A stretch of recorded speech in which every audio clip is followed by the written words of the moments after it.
Hi everyone, I'm Lawrence Christoffelsz. Welcome to another episode of the Consular Series for 2025 here on the Import-Export TV platform. I'm so delighted to introduce you tonight to Dr. Ruan Zongze, who's the Consul General here for the People's Republic of China in Queensland. I'm here in Brisbane. Dr. Ruan, wonderful to meet you. Thank you so much for joining me. Well, thank you for having me. Our pleasure. Dr. Ruan, please let's talk about yourself first. Tell us about your role as Consul General. How long have you been the Consul General here, and a bit of background about yourself?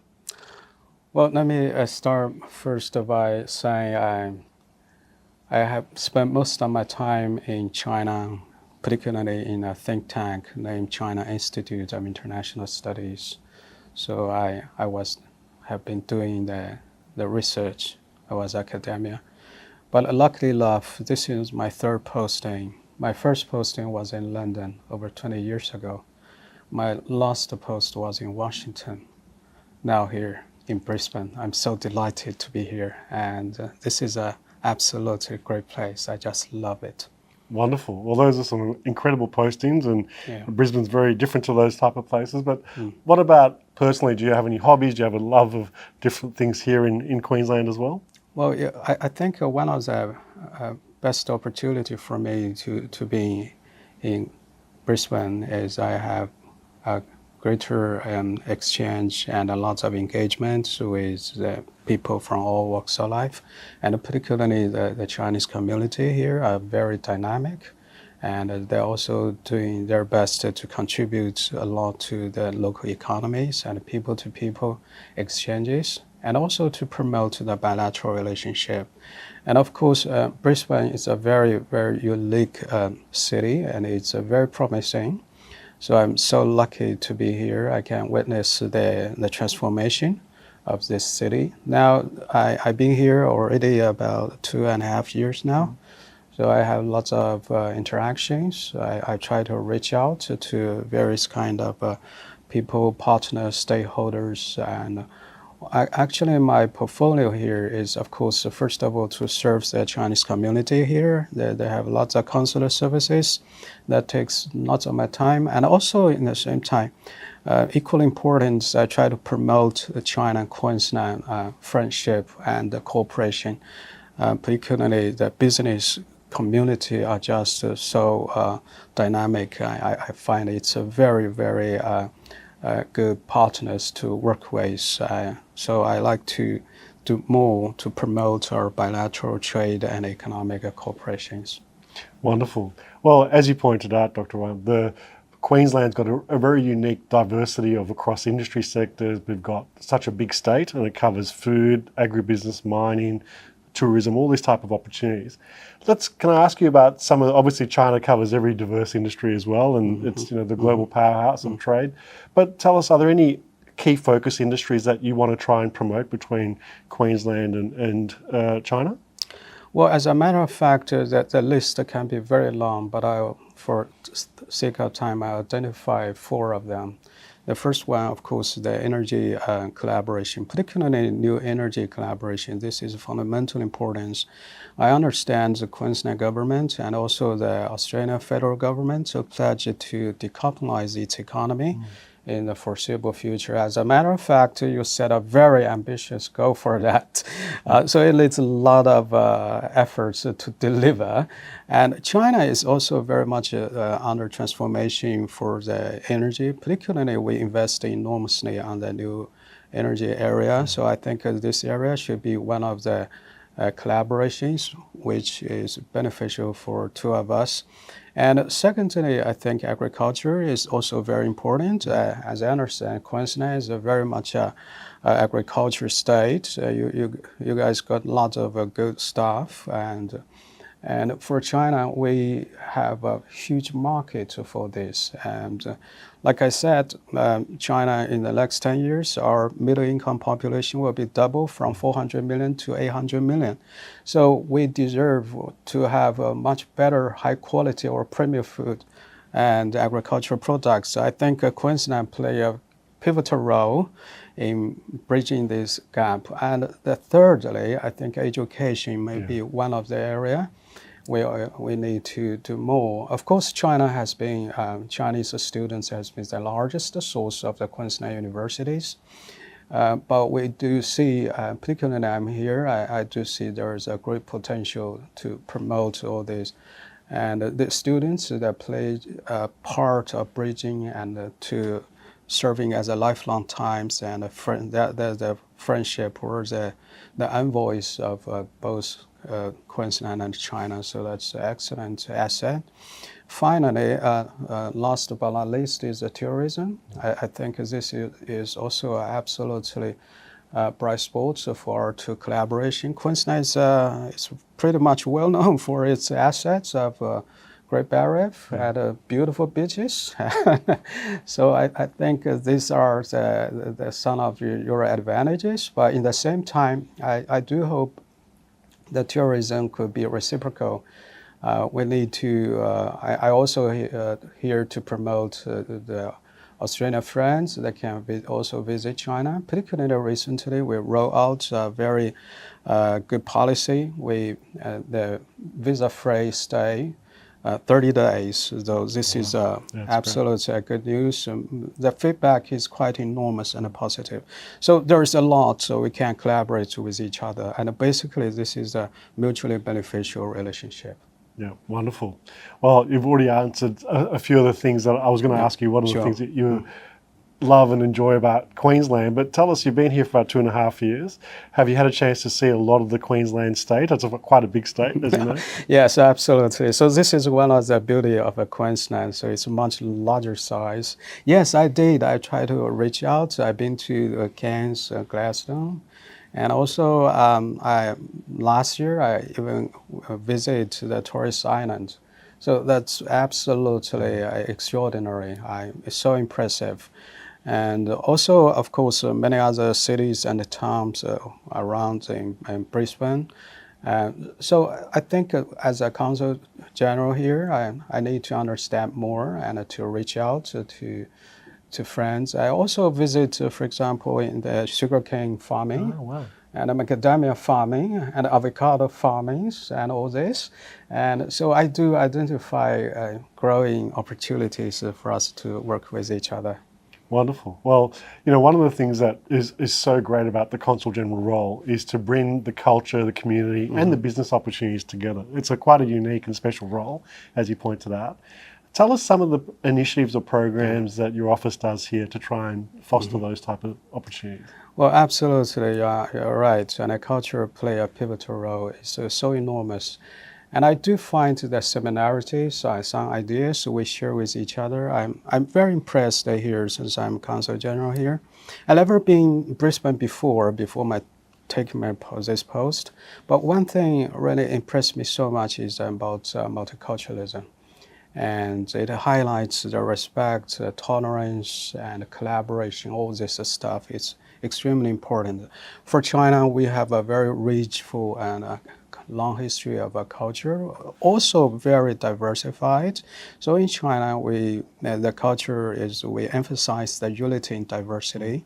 So more or less about the multiculturalism. And so I think this area and is a kind of a place and we can work with because I think in today's world there's lots of uncertainties, instabilities. Many of them just triggered by the clash of so-called culture.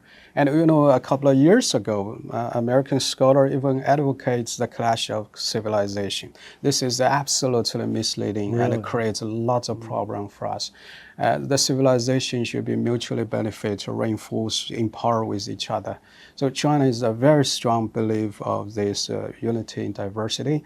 One more thing I like to highlight here is that this policy should not be just a practice domestically. It is far more important to project it on the international stage. I'm a scholar of international relationship, so I'm particularly look at how this multiculturalism can play a part in shaping the international relations, because the world is more diversified than any societies, right? So we need more understanding, reach out, dialogue, engagement, and all these respects, and then we'll try to guarantee a peaceful and a prosperous future. Yeah, beautifully said, Dr. Wan. I think, as you mentioned, the education sector between Queensland, Australia, and China is so strong. You've had such a great diversity and inclusivity in both countries. And, we are, Australia and China, China's our biggest trading partner. So that relationship is strong already. And I suppose to wrap up the interview, I want to ask you, where do you see those opportunities for trade and that relationship going for the future? Well, there's one thing that's very encouraging. Yeah, in the last 16 years, China happened to be the largest trading partner, not only for Queensland, but also for the whole Australia as well. That is absolutely a great testament of how our bilateral relationship was so resilient, so productive.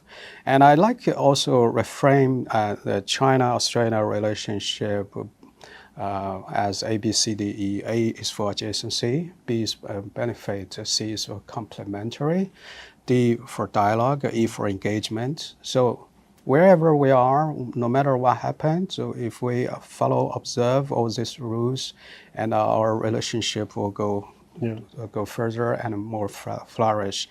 And it's also very important, and let me highlight one thing. Like I said, China has been over a decade the largest trading partner of Queensland and also Australia. That's more important in you guys' favor. About almost 80% of surplus, Queensland's surplus comes from its trade with China. But for us, I think this is the lateral, because you have lots of good things to offer. So what I'm thinking about, probably you ask, is a very good question. What should we do next to further this relationship? Number one, I do find a gap, a huge gap. The gap is trade and investment. And for example, Australia is China is the largest trading partner of Australia. This is just for trade, but your investment is very little. Relatively very little. So I do hope that Australia will invest more and put more investment on China. China is a huge opportunity for Australia and for Queensland as well. Like I said, the middle income population will be doubled. And also now China we already kind of experienced a paradigm shift to more focus on the quality of the economy and the trade. What we framed it as a new quality productive forces. This is not just a labor intensifier. We want this economy should be driven by economic and by scientific innovation. And Australia is in the right place, is the best place, one of the best players to collaborate with China. So I do envisage probably in the future we will continue to engage on the new energy, these sectors or exchanges and collaboration. And then, of course, the education. Like I said, we have also a lot to do, and there's much more potential. And we have such a great universities. And now the university is going to start pretty soon. I already have lots of and friends that send their kids come to Queensland. So that's very encouraging. But at the same time, I hope more Australian students can visit China. This is because, like we discussed, is a multiculturalism. We need to understand each other. This is of fundamental importance. And of course, tourism and service and all these industries. So we can do, but I think it is important to mix the trade and investment, to try to keep these 2 feet can work with each other, then it will be more stable. And China is very much welcome more Australia's investment in China. And I think you have a very, very good advantages on various fields. And so China, we very much welcome. Like a Consul General here, I do my best to promote this kind of collaboration. Wonderful. And totally right. I think, Dr. Wan, that Australia, we're a small population, that we are very clever in the sense there's a lot of great technology R&D that takes place, and if they can collaborate and invest in major opportunities in China and tap into those markets, it's amazing opportunities for Australian companies. Yeah, you're right, and we can have a lot collaborate. One of the things I really like to highlight is, for example, how to decarbonize and how to make sure the energy transition are smoothly, and also how to address globally the climate change. This is a fundamental importance for both China and Australia, and also for many other countries, particularly here in the South Pacific. Their number one concern is the possible rise of the sea level. This is their top priorities. So I may suggest that China, Australia, we can have not just a bilateral collaboration, probably we'll bring some new third parties or fourth parties together to address these global transnational challenges and issues. We have a responsibility for this sustainability in the future of our planet. Yeah, and that's globally. That's right. Everyone's got a responsibility. Absolutely. Wonderful. Absolutely. Well, I'm so privileged and honoured to have you on our platform with Import Export TV, Dr. Ruan. I'm so appreciative of your time. I love the wealth of experience and background you have from different markets, and that comes and shows here in Australia as well, and even behind us, conversations. Yeah. I think that's really, it's very symbolic of the opportunity that keep opening dialogue, keep open conversations, and opportunities will come from that. That's right. This is one of the program I initiated, and I try to promote the mutual dialogue and understanding. I think this is of fundamental importance because we assume we understand each other. It turns out to be not exactly. So we need to do lots of work. But I'm so glad I'm in Brisbane, in Queensland. This is such a wonderful place, and particularly you guys will host the Olympics. Yeah, coming soon. That's more exciting. Yeah. And also, by the way, with regard to this kind of possible collaboration, Beijing is the only city host both winter and summer Olympics. Yeah. And during these two Olympics, we got lots of help, assistance from the Australian companies, from Australia's partners. So now probably this is our turn to reciprocate our assistance. So this is also an area, and China is ready to work with you guys, and also we have like to also share our experience. I know that two communities with each other, they have do kind of close contacts. So there's the list that could be very long for collaboration, and I'm pretty confident that this relationship is all of a sudden, it's a great spot to work with each other. Well, there's so much to talk about with your role and Australia-China opportunities, so I'd love to invite you back again sometime in the future, and we'll continue this dialogue with ourselves. That'll be wonderful. Sure. Great. No worries. So, Dr. Ruan Zongze, Consul General here in Brisbane, thank you so much. Really appreciate you taking the time to speak with us in your busy schedule, and all the best with 2025, and we look forward to keeping in touch. Yeah, sure. Thank you very much. Thank you, and probably see you next time. Absolutely. Thank you, Doctor.